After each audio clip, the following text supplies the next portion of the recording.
And సుదర్శన్తో కలిసి స్వాగతం అందరికీ. సో తెలంగాణ రాష్ట్రం మొత్తం వరంగల్ వైపు చూస్తూ ఉంది. ప్రధానంగా బీసీలు ఎవరికి వారు స్వచ్ఛందంగా కదులుతూ చలో వరంగల్ ఫిబ్రవరి 2న ఆర్ట్స్ కాలేజ్ మైదానానికి తరలి వెళ్ళడానికి అంతా సమాయత్తమవుతూ ఉన్నారు. ఓవైపు ప్రజల మూడు ఈ విధంగా ఉంటే ప్రభుత్వం 2వ తారీఖు వరకే ఏది బీసీ కులగణనకు సంబంధించినటువంటి నివేదికను బహిర్గతం చేసేటువంటి అవకాశం ఉంది. దానిపైన మళ్ళా ఫిబ్రవరి 7 తారీఖు రోజు ప్రత్యేక అసెంబ్లీ సమావేశ కార్యక్రమాలు పెడతా ఉన్నారు. సో ఏదేమైనప్పటికీ బీసీలకు సంబంధించినటువంటి ఒక యుద్ధబేరి రాష్ట్ర ప్రభుత్వంలో కదలికను తీసుకొచ్చింది. ఆ రాష్ట్ర ప్రభుత్వం చేస్తున్నటువంటి కార్యక్రమాలను కూడా నిశ్చితంగా బీసీ సమాజం అంతా అబ్జర్వ్ చేస్తోంది. మరోవైపు 3 టీచర్ ఎమ్మెల్సీ స్థానాలకు ఈ పార్టీలు ఈ అప్పర్ క్యాస్ట్ ఏదైతే ఉందో వాళ్ళు అభ్యర్థులను పెట్టిరు. బీసీల అభ్యర్థులను పెట్టబోతా ఉన్నారు. బీసీ అభ్యర్థులకే బీసీలు ఓట్లేసుకునేటువంటి మూడ్ చేంజ్ అయిపోయింది ప్రజలది. దానికి నిదర్శనంగా ప్రజల మూడు ఎలా మారిపోతూ ఉందనేది మనం పత్రికలను బట్టి చూస్తే మనకు అర్థమవుతా ఉంది. వార్తా దినపత్రిక వరంగల్ ఎడిషన్ చూస్తే బీసీల్లో మొదలైన అంతర్మదనం 77 ఏళ్ల పాలనలో నలిగిన బీసీలు ఇకనైనా ఏకం కావాలనే ఆలోచన మొదలైంది. రేపటి బీసీ రాజకీయ యుద్ధ బేరికి ఉత్కంఠ. స్వాతంత్రం వచ్చి 77 సంవత్సరాలు గడిచినా బీసీలలో రాజకీయ చైతన్యం రాలేదు అనేది నిజం. అయితే అమాస పున్నానికి అక్కడక్కడ ఏదో ఒక రోజు బీసీలు ఏకంగా ఇతరని చెప్పి అట్టిట్లా చేసిరు. కానీ ఇప్పుడు బరాబర్ ఇప్పుడు మన ఓట్లు మనమే వేసుకుంటే మనమే రాజ్యాధికారం చేపట్టొచ్చు అని అంటున్నారు. అక్కడక్కడ బీసీలు మనస్సు పొరల్లో ఎక్కిస్తున్నారు, ప్రయత్నాలు చేస్తున్నారు. అప్పుడే ఓ పెద్ద దొర సీన్లోకి వచ్చి ఒక్క బిస్కెట్ వేయగానే ఉద్యమం నీరు గారిపోతున్న ఘట్టాలు ఎన్నో చూశారు. అప్పుడే అందరి ఆవేశాలు చల్లారి యథా రాజా తదా మంత్రి అన్నట్లు బీసీలు స్వంత పనుల్లో బిజీగా ఉంటారు. ఇలా చాలా సంవత్సరాల కాలం నుంచి జరుగుతుంది తంతు. ఇది గమనించిన సామాన్య బీసీ బిడ్డ ఏమున్నదిలే మన బతుకులు ఇంతే అంటూ నిట్టూరుస్తూ గులుక్కుంటారు. ఎన్నికల ముందు ఇలానే వస్తూ ఉంటారు అనేది. ఇక్కడ బీసీలో ఇప్పుడు ఎంత అంతర్మదనం మొదలైందంటే వార్తా దినపత్రిక చాలా అద్భుతంగా ఈ వార్తను చాలా అద్భుతంగా అంటే గతంలో జరిగినటువంటి బీసీ ఉద్యమాల విషయంలో పట్టుబట్టి చివరిదాకా పోరాటాలు చేసిన దాఖలాలు లేవు. చెప్పుకోవడానికి సాధించిన ఘనత ఏమీ లేదనే అభిప్రాయం ప్రతి బీసీ బిడ్డ మనసు పొరల్లో ఊగిసలాడుతుంది. ఇప్పటికైనా బీసీలో అంతర్మదనం మొదలైంది. 77 సంవత్సరాల కాలంలో బీసీలు నలిగిన తీరు ఒక్క తాటి మీదకి రావాలనే ఆలోచన మొదలైంది. రేపు జరగబోయే బీసీ రాజకీయ యుద్ధ బేరిపై ఉత్కంఠ నెలకొంది. అందరి చూపు ఆ సభ సక్సెస్ పైనే ఉంది. ఫిబ్రవరి 2 హన్మకొండ జిల్లా కేంద్రంలో జరిగే బీసీ రాజకీయ యుద్ధ బేరి హలో బీసీ చలో వరంగల్ సభ ఎమ్మెల్సీ తీన్మార్మలన్ ఆధ్వర్యంలో జరగనున్నది. ప్రధానంగా అన్ని బీసీ కుల సంఘాలు ఏకం కావాలి అని సభలో పాల్గొనాలని ప్రయత్నాలు చేస్తున్నారు. సభలో ప్రధానమైన డిమాండ్లు ఒకటి, స్థానిక సంస్థల్లో 42% రిజర్వేషన్ కల్పించాలి. బీసీ నిరుద్యోగుల పాలిట శాపంగా మారిన ఈడబ్ల్యూఎస్ను వెంటనే రద్దు చేయాలి. బీసీల రక్షణ కోసం అట్రాసిటీ చట్టం తీసుకురావాలని, బీసీ విద్యార్థులకు పూర్తి ఫీజు రియంబర్స్మెంట్ చెల్లించాలి, చేతి కుల వృత్తి పరిశ్రమలను గుర్తించాలని ప్రధాన ఎజెండాలో ఈ సభ జరగనుంది. గడిచింది ఇకనైనా బీసీలు ఏకం కావాలని అన్ని కులాలు మదన పడుతున్నట్టు చర్చ హన్మకొండ జిల్లా కేంద్రంలో నడుస్తున్నది. రాష్ట్ర నలుమూలల నుండి అన్ని కులాల నాయకులు హాజరు కానున్నారు. ఎన్నికలే లక్ష్యంగా కాకుండా ప్రతి బీసీ బిడ్డ ఆర్థికంగా బలోపేతం చేయడానికి ఈ సభ నిలుస్తుందని మేధావులు బీసీ శ్రేయోభిలాషులు అంటున్నారు. అగ్రవర్ణాల్లో గుబులు మొదలైంది. నిన్న మొన్నటి లెక్క కాదు, ఇది బీసీ గర్జన సభ. అగ్రకులాల్లో గుబులు మొదలైంది అని నగరంలో చర్చ జరుగుతుంది. ఈసారి రాష్ట్రం మొత్తం అన్ని బీసీ కులాలు ఏకమవుతున్నట్టు సంకేతాలు కనిపిస్తున్నాయి.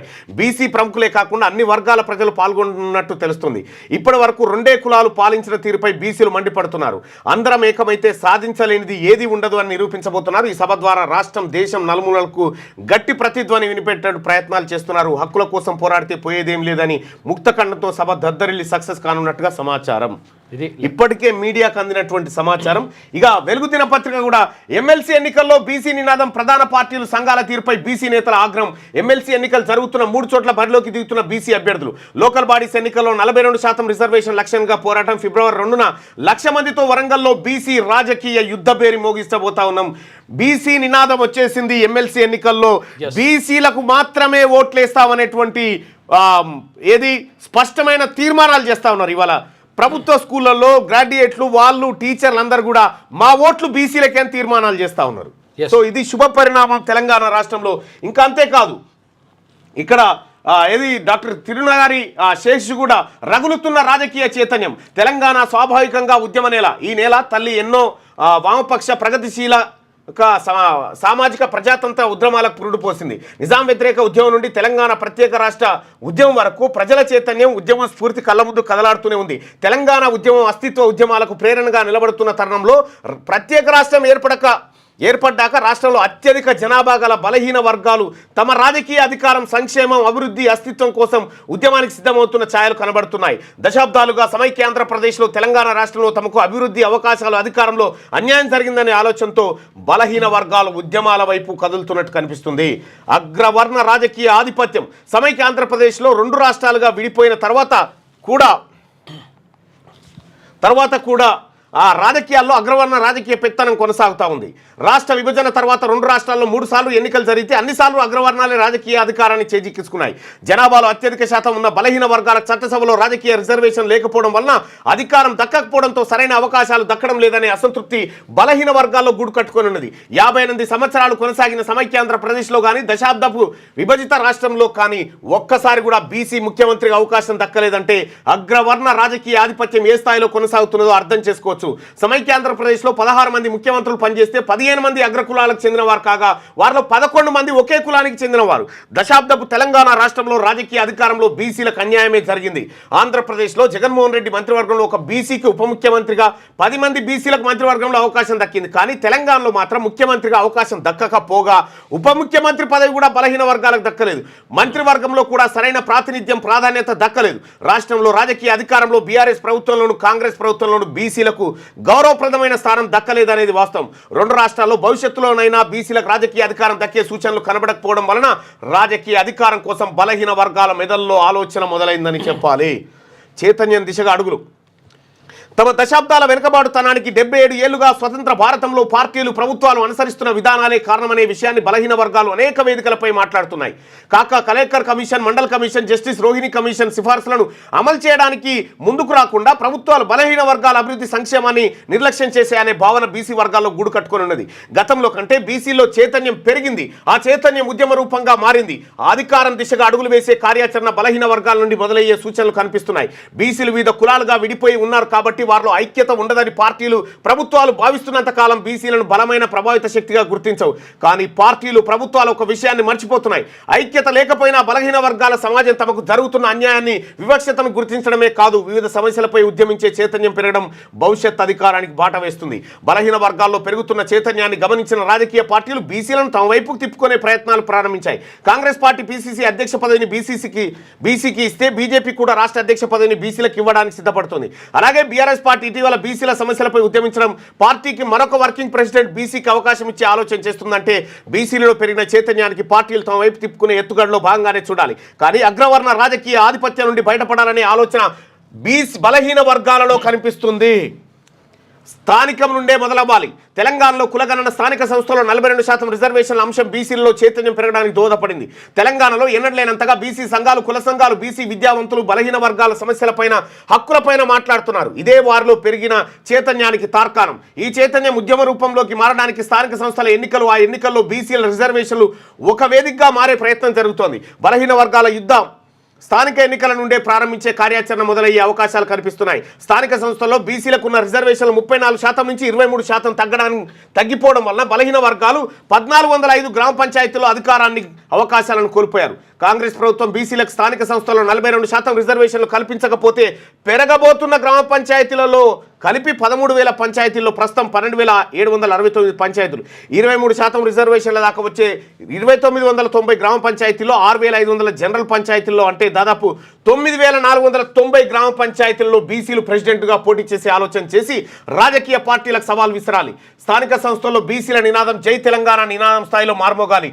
అప్పుడే తెలంగాణలో రాజకీయ పార్టీలు బీసీలను ప్రభావిత శక్తిగా గుర్తించడమే కాదు, అవకాశాలు ఇవ్వడానికి కూడా ముందుకు వస్తాయి.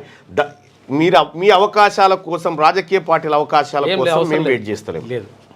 నో, ఓట్లే మాతానున్నాయి. మీ అవకాశాలు మాకెందుకు? అవకాశాలు ఎవరు ఇవ్వాలి? మీరు ఇచ్చుడేంది, మేము తీసుకునేది? మీకు మాకు విడాకులు. రేపటి సభలో విడాకుల సభ అది. దశాబ్దాల వివక్షత కొనసాగుతుందని చెప్పి డాక్టర్ తిరునగారి శేషు రాసినటువంటి కథనాన్ని చూస్తాను. ఇట్లా వార్తాపత్రికల్లో చర్చ మొదలైంది. మేధావి వర్గం బీసీలకు సంబంధించినటువంటి అంశాన్ని చర్చిస్తూ ఉంది. ఇవాళ జాతీయ వెనుకబడిన తరగతుల దినోత్సవం అట. వెనుకబడిన కాదు, జాతీయ బిగ్ క్లాస్ దినోత్సవం, బెస్ట్ క్లాస్ దినోత్సవం. సో ఇట్లా మొత్తం అంతటా కూడా అంతర్మథనం స్టార్ట్ అయిపోయింది.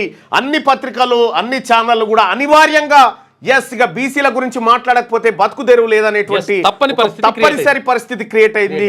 బీసీ సమాజమా హ్యాట్సప్, మీరు నెత్తికెత్తుకున్నటువంటి వాదం 100% విజయ తీరాన్ని చేరుతుంది.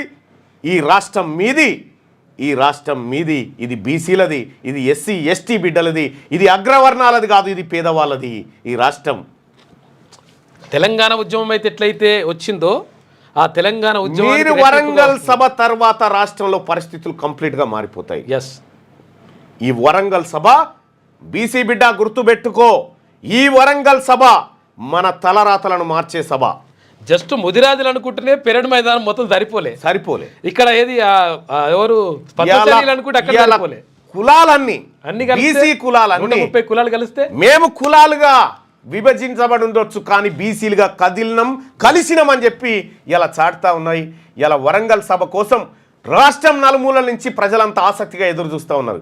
ఎవరికి వారు స్వచ్ఛందంగా బస్సులు, కార్లు ఏది ఉంటే అది వేసుకొని వస్తూ ఉన్నారంటే, ఇలా సమాయత్తం అవుతా ఉన్నారంటే హ్యాట్సప్ టు బీసీ. నీ ఆట స్టార్ట్ అయింది. రైట్. ఇక ఇది పత్రికల్లో ఉన్నటువంటి అంశం. అయితే ఎందుకు ఇప్పుడు రాసినటువంటి తిరునారి శేషు రాసినటువంటి దానికి ఒక ఉదాహరణ చూస్తే మనకు ఏం జరుగుతూ ఉందో రాష్ట్రంలో అర్థమవుతుంది. క్యూ న్యూస్ ఛానల్లో పనిచేయటకు అనుభవం గల సీనియర్ వీడియో ఎడిటర్స్ కావాలను సంప్రదించవలసిన నెంబర్ 8688926084. QNewsADS@gmail.com ను సంప్రదించండి. లైక్ చేయండి.